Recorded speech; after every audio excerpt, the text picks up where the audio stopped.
I'm pretty sure a lot of you guys and gals out there are thinking the exact same thing I'm thinking when it comes to Mihawk and Wano country. And the main thing we are all thinking right now is one thing, and that one thing is where? Where is Dracula Mihawk in Wano country? Now, I'm not talking about Mihawk like taking his sword out, Yoru rolling on up on his little seatboat thing, like like he's Kujo Jotaro. Yare yare. And he rolls on up, legs crossed. He has like the little green fires going on. No. I don't mean he's gonna roll on up to Wano country like in the arc. I mean, where's the lore? Where is the mythos? Where is the text bubbles? Something letting us know that Mihawk was in Wano and X, Y, and Z happened. There is none of that when it comes to the lore. There is none of that when it comes to the mythos. Now, granted, if you do believe that Mihawk is going to arrive in Wano country, fine, fair enough, I guess, because a lot of folks think that Shanks and Blackbeard and Green Bull and Fujitora and other major players are going to arrive in Wano country.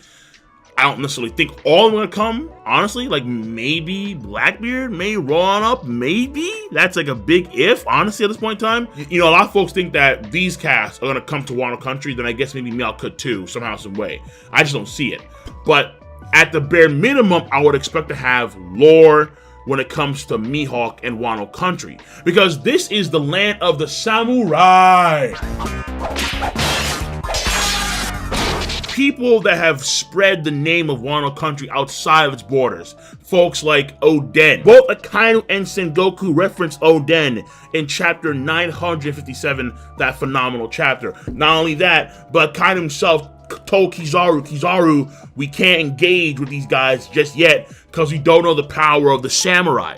And that is all predominantly built on Oden, Chaden. We know the legend of Chaden, and it is quite a stupendous legend indeed. And then, of course, we have Ryoma, the sword god. The only other person to have a black blade that we know of in the history of One Piece. We know that Ryoma was able to take Minato Shusui and turn into a black blade. And we know that Mihawk wields the black blade Yoru. Now, we don't know if Mihawk actually made Yoru into a black blade. We have no idea. What we do know is that, yes, both Ryoma and Mihawk wielded black blades. So the only person that would have a moniker that is equal to the moniker of Sword God would be the current world's greatest, the world's strongest swordsman, Dracula Mihawk. And yet, not a single peep, nothing in the lore, in the mythos, nothing in Wano country, not a single text bubble in Wano country thus far has mentioned the name Mihawk. That is blasphemous. Not a single one, which I think is very, very shocking. And we are right now some ways away into Act 3. The current chapter as of this recording is chapter 975. And not a single thing on Mihawk. Considering how this is the man that is, again, the world's greatest, the world's strongest swordsman, making a visit to a place like Wano country would only make sense for him, considering the path to being the strongest.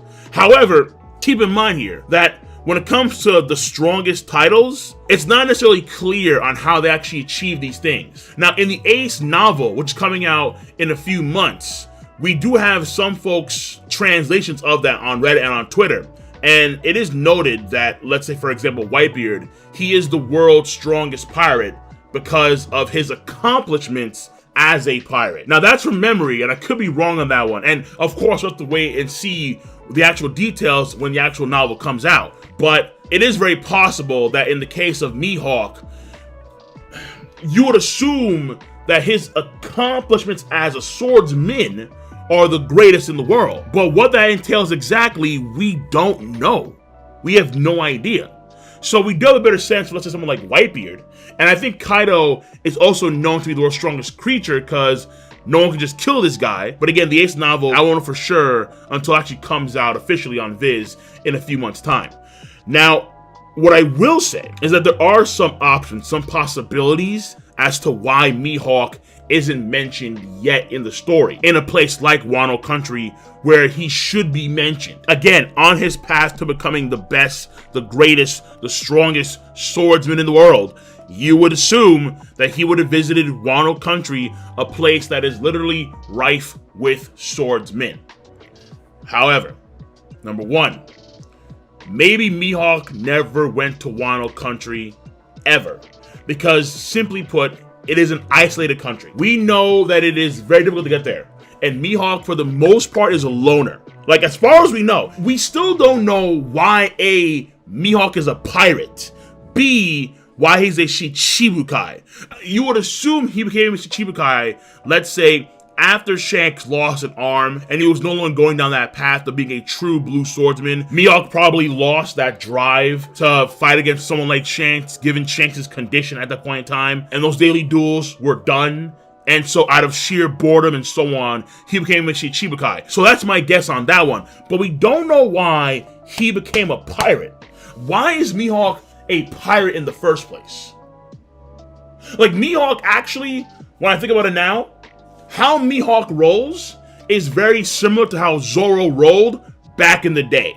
Like East Blue Zoro, where he was a bounty hunter. And all Zoro had was Johnny and Yosaku. And Johnny and Yosaku, they were together, but Zoro was kind of like a loner. So why was Mihawk a pirate in the first place?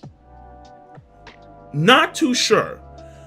I guess another video for another damn day when it comes to Mihawk on him being a pirate. But we know so very little. But that being said, because Wano country is isolated, and let's assume Mihawk was a loner back then as he is now, he probably couldn't reach Wano country because of the harsh conditions that you have to go through to actually reach Wano country. The waves are crazy, the storm and the wind is always blowing, the rock formations are very dangerous. On top of that, you have to go on a carp and so on. So given those conditions, maybe he can never reach Wano country even though he actually wanted to go there in the first place. Also, keep in mind this, Whitebeard, they arrived there, as far as you know, by like sheer luck. Like, Whitebeard's Moby Dick ship, the Moby Dick, was greatly damaged when Whitebeard and his crew arrived at Wano. So if Whitebeard and his crew had a hard time reaching Wano, seeing the damage the Moby Dick suffered when they arrived there and how it would take like a few days to repair, then Mihawk, if he was a loner back then, again, we don't know why he is a pirate, quote unquote, and maybe he did have a crew at some point, but again, if we're going on the assumption that he was a loner, then it'd be far more difficult for him to reach Wano country compared to, let's say, someone like Whitebeard, who actually has a crew and a navigator and so on and so forth. So that'd be the first thing. Though, if Mihawk could fly, the next thing is that, let's say that Mihawk did actually reach Wano, but he never did anything major in Wano country, which again sounds kind of wild. Again, this is the world's strongest swordsman. This is Wano country, a place that is literally filled to the brim with samurai. And yet, Mihawk did nothing major in Wano country? How? Why? Well, number one is, not only is it under Kaido's rule, which therefore stifles Mihawk's freedom to do what he wants to do. Think of at the beginning of Wano country, where Kinemon told the boys, shh, keep it stealth. Keep it on the down low. We don't want to attract Kaido's attention. Think about the mission at hand from the very beginning, where the mission at hand from the very beginning, on Kinemon's side, on Law's side, everyone's trying to keep it under wraps, because getting Kaido's attention, for the most part, is not a good idea. That's the first thing. But then the second thing is, even though Wano country is a place that is quote-unquote rife with samurai, and there's a lot of swordsmen out there, they're not that good. Nice helicopter time. Just keep it a buck. They're not that good. Did you look up? Sucker! Yeah! The only two samurai of note, when it comes to actual pure swordsmanship, true blue swordsmen, have been Ashura Doji and Kyoshiro / Denjiro. If those are the only two lads that are really solid in Wano country, maybe you would assume that Mihawk fought against those guys. Okay, maybe.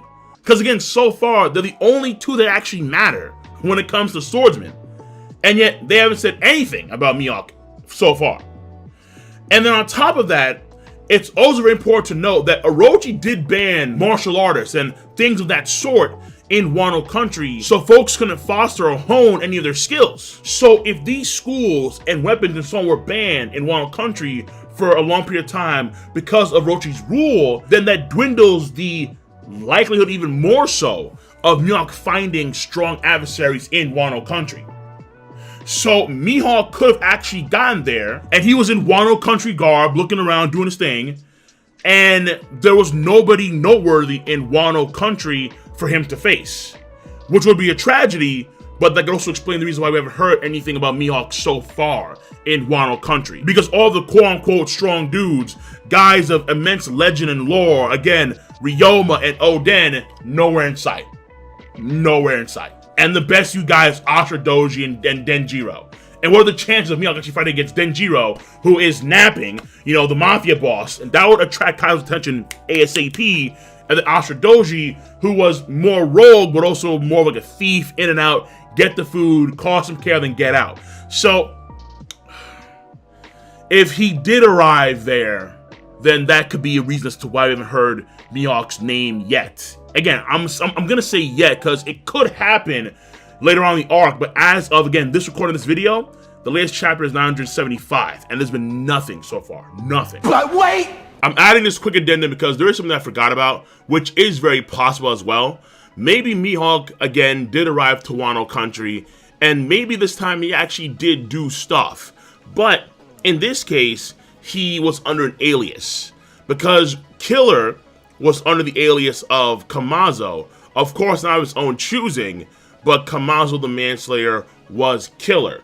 So it's very possible to once again try and avoid Kaido's radar. If Mihawk was in Wano country, he'd be under a pseudonym, or he'd be under a nickname, like for example, Golden Eyes Batosai, the Golden Eyes Manslayer. And then he would go around fighting powerful guys that he saw left, right, and center. That is possible to where maybe he was under an alias, like a Ronin, the Golden Eyes Ronin. He did his dues under that alias. So that is also another option as to why we have not heard anything of Mihawk just yet. There's more! The last reason why is maybe Mihawk never cared. Maybe Mihawk never really cared to visit Wano. If his daily duels with Shanks were the stuff of legend, which apparently they were, according to White and other folks, and Shanks, someone that was part of the Roger Pirates, obviously, you would assume he got some training under Oden and Rayleigh. It's not confirmed, obviously, not even the Oden flashback, but you would assume back then Shanks' sword skills must have been pretty damn good to where him and Mihawk could have daily duels and it was the stuff of legend. Given that context, maybe Mihawk never thought, ever, that there would be anybody else. Someone that's going to be like a rival. Because Shanks and Mihawk were rivals. And so their rivalry could have been very, very strong, very, very deep. Because of that, no reason to venture off and fight anybody else because Shanks would be the best option. So maybe Mihawk's mind, he thought, why bother go to Wano country, a place full of swordsmen, when I have someone very similar to me in Shanks right here, right now, and we're fighting these daily duels. Why even bother? So that is possible as well, where he just never really wanted to go to Wano country because everything was all there in a nice little package for him, essentially. So at the end of the day... But at the end of the day, right?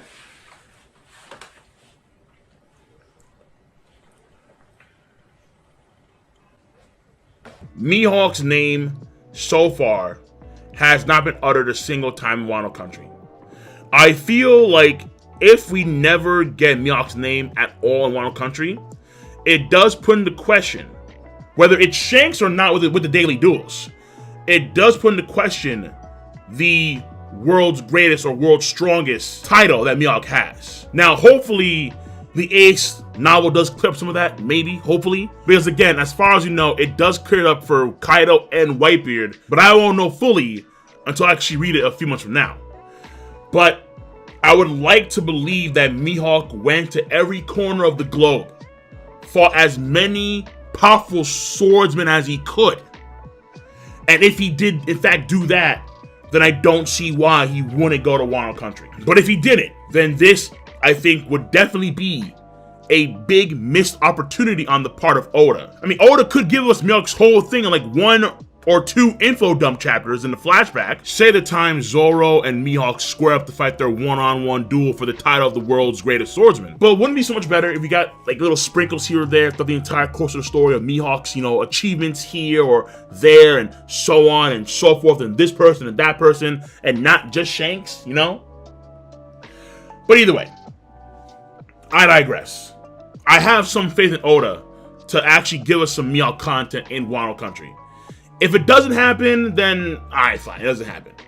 But if it does happen, those details I'm pretty sure are gonna be really juicy. But let me know your stance on the subject matter at hand. Be sure to rate the video. It is not that hard to do, I guarantee you that, because I know that you all have a device called Zmausu. You use Zmausu to click, rate the video, to click, subscribe, to click on that bell to join the squad. And of course, as always, feel free to please do comment in the comment section down below. Peace and have a nice goddamn day.